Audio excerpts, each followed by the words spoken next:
అనుదినమన్న శ్రోతలకు మన ప్రభువును రక్షకుడై ఉన్న యేసుక్రీస్తు సరిసాటి లేని మహా గొప్ప పరిశుద్ధమైన నామం నందు శుభములు. నేడు 2025 సంవత్సరము నవంబర్ మాసము 26వ తారీఖు బుధవారం నాటి ధ్యానాంశము. ఈ మట్టుకు లూకాసు వార్త 22వ అధ్యాయము 51వ వచనమందు ఈ మట్టుకు తాళుడి. ఈ మట్టుకు తాళుడి క్రీస్తు యొక్క ప్రేమపూర్వకమైన విజ్ఞప్తి ఇది. యేసు కత్తిని తీసిన పేతురును మరియు చుట్టూతా నిలబడి ఉన్న వారిని చూచి ఈ మట్టుకు తాళుడని చెప్పాను. కత్తెను చేత ఎత్తి పట్టుటను ఆపుడి, గాయపరచుటను ఆపుడి, విలపించుటను ఆపుడి, కనికరము లేకుండా నడుచుకునుటను ఆపుడి అనుటియే ఆయనకు విజ్ఞప్తి. అనేకులు దేనికి తీసిన తమ యొక్క స్వబలమునయ్యున్న కత్తెను దూచుచున్నారు. తమకు తామే తమ చేతులలో న్యాయమును ఎత్తి పట్టుచున్నారు. ప్రభు కొరకును కనిపెట్టుట యందును చట్టదిట్టాల కొరకు కనిపెట్టుట లేదు. ఈ మట్టుకు తాళుడి అని ప్రభు చెప్పుచున్నాడు. మీరు మీ కొరకు యుద్ధమును చేయుచున్నప్పుడు ప్రభు మౌనముగా ఉండిపోవుచున్నాడు.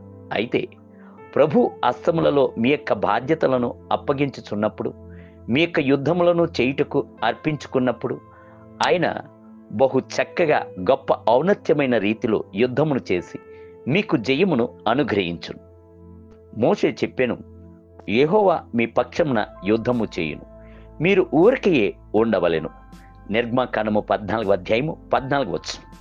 ఇంతవరకు మీరు యుద్ధమును చేయుచున్నట్లయితే, దూసిన ఖడ్గముతో ఉండినట్లయితే, అంతరంగమునందు కోపమును వైరాగ్యమును ద్వేషమును పెట్టుకుని ఉండినట్లయితే, ప్రభు మిమ్ములను చూచి ప్రేమతో ఈ మట్టుకు తాళుడి అని చెప్పుచున్నాడు.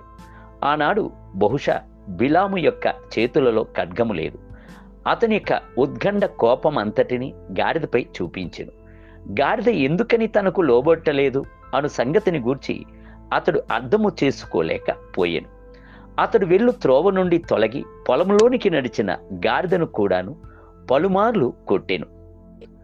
కొట్టుటను ఈ మట్టుకు తాళించుటకు సంకల్పించిన ప్రభు ఆ గాడిద ద్వారా ప్రవక్తకు గ్రహింపజేశాను. అవును, నీవు నన్ను ముమ్మారు కొట్టితివి, నేను నిన్నేమి చేసి తిని అని ఆ గాడిద ప్రవక్త అయిన బిలామును అడిగాను. బిలాముకైతే ఈర్ష్యయు కోపమును ఇంకను తీరలేదు. గాడిద మాట్లాడటం గూర్చి అతడు ఆశ్చర్యపడలేదు. దేవదూత ఒకడు నిలబడి గాడిదను అడ్డగించుట కూడాను అతని వలన అర్థము చేసుకోలేకపోయాను. అతడు ఆ గాడిదను చూచి, నీవు నా మీద తిరుగబడి పరిహాసము చేయుచున్నావు, నా చేతిలో ఒక ఖడ్గమున్నెడల ఇప్పుడే నిన్ను చంపివేయుదును అని చెప్పి గాడిదను చూచి ఊరిమెను. నేను మాత్రము రక్షింపబడక ఉండినట్లయితే అతని అంతును చూచెదను. నేను మాత్రము అభిషేకం పొందక పాత మనిషిగా ఉండినట్లయితే అతనికి మంచి గుణపాఠము నేర్పింతును అని అనేకులు చెప్పగా విని ఉన్నాను. ఆత్మీయ కనులు తెరవబడక శారీరక కనులతో చూచుచున్న వారే ఖడ్గమును దూచుచుందురు. ప్రభు అయితే ఈ మట్టుకు తాళుడి అని చెప్పుచున్నాడు. దేవుని బిడ్డలారా, ఖడ్గమును చేత ఎత్తి పట్టుకొనుట ఆపివేయుడి. దానితో పాటు మీ యొక్క పాపపు జీవితమును కూడాను ఆపివేయుడి.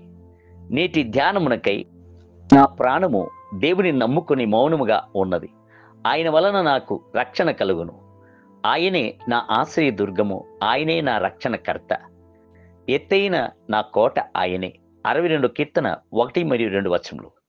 నేటి వేద పఠనము ఉదయము ఎహెజ్కేలు గ్రంథము 27, 28 మరియు 29 అధ్యాయములు. సాయంత్రము పేతురు రాసిన మొదటి పత్రిక 3వ అధ్యాయము. ప్రభు మిమ్ములను దీవించునుగాక. ఆమేన్.